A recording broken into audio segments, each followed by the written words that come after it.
Okay, good morning, everybody. This conference call is titled Reaching Your Goals, and we'll go over some personal observations, historical successes, and some challenges from my own personal experience. We'll be discussing goals, and then at the end of this comment section, as always, Mike will be the moderator today's call. If you want to ask a question or make a comment, just raise your hand by pushing the number 1, and we'll go ahead and get started. First of all, if you want to attain your goal, if you want to reach your goals, first of all, you need to set them. You never reach a goal you haven't set. And if you look at the structure of a goal, and let's say your goal might be to stop smoking, or your goal might be to lose some weight. It's easy to put that down on paper and say, yeah, I have a goal to quit smoking, or I have a goal to lose weight. But unless you have how you're going to do it written down as part of this goal, it's more or less just a thought. By that I mean, if you're going to lose weight, and then you need to know how you're going to do that. You're going to exercise. You're going to take so many steps a day, 10,000, 5,000 steps a day. You're going to watch what you eat. You're going to do some upper body exercise, and every day, or how many days a week are you going to do this? You're going to make the following changes that ensure you're going to reach the results that you set for your goal. And if you put down your action plan, what you're going to do, then with that, I would say that we have some other things to look at as well. First of all, if you've got a goal that's coming down from your boss, maybe that goal is to increase gross profit 20%. And maybe you don't have that action plan. So you write that down. But when you get a goal from up above, from a supervisor, you can have several responses. If you have a line and you start at the far left of that line, your response could be, I won't. And then if you move a notch to the right on this line, your response might be, I can't. Meaning that, first of all, you don't have the time, you don't have the facilities, you don't have the personnel, whatever reason or logic you're putting, I can't. So I won't just flat out means I'm not going to do it. Then another response, if you go one notch further on this line to the right, might be this, I might. I might be able to achieve 20% growth in gross profit. I might. And one notch over on this line, the imaginary line we're drawing, would be, I'll try, meaning I'm going to give it my best shot. You know, it's a stretch. 20%'s a lot, but I'll try. I'll try for it.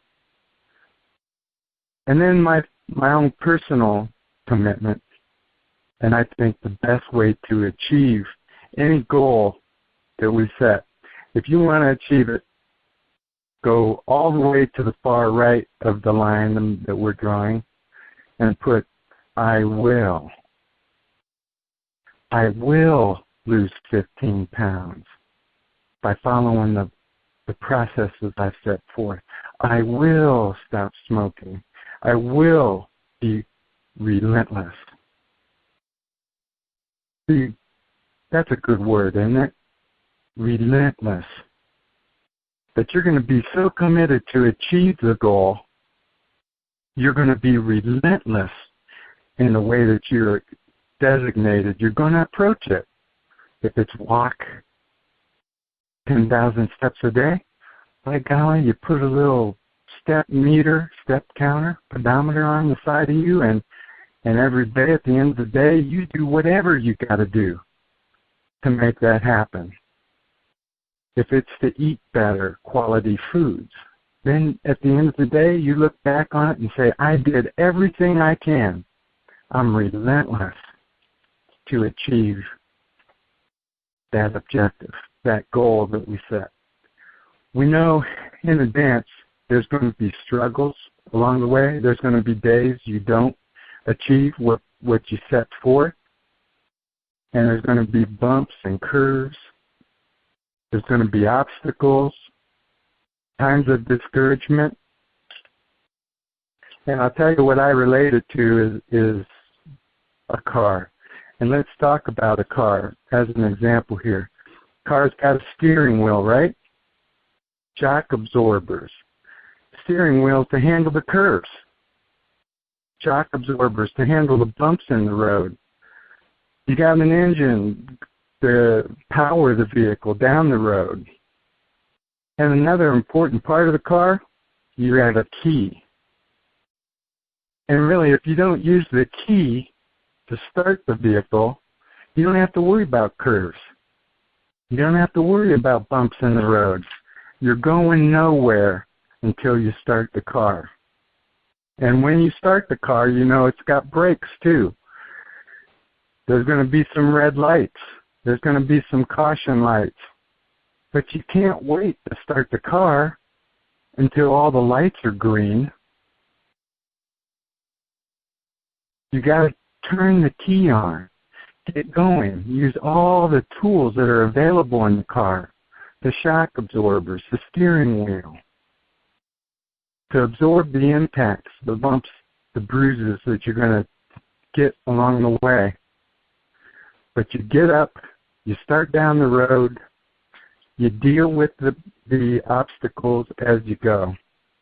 And that takes you on the directive to achieve the goal. If you don't start the car, nothing moves. What are you setting for your goals and objectives? Have you written it down? Have you determined how to achieve them? Have you begun on the processes you need to implement or change to get the improvements that you're looking for? Whenever you're setting a goal and you're starting down these objectives, I'll have to tell you, first of all, congratulations, because the vast majority of the population don't even achieve that. They don't even write them down. They don't know how they're going to achieve them. They're not relentless towards any objective. And then some of this, at the end of it, is self-control. Your commitment has to be stronger than your desire to please. So if you're going to achieve anything, your commitment to achieve it has to be stronger than your immediate desire to please yourself. It might mean, in my mind, less pizza if your objective is to lose weight. However, that pizza, man, that tastes good, right? So you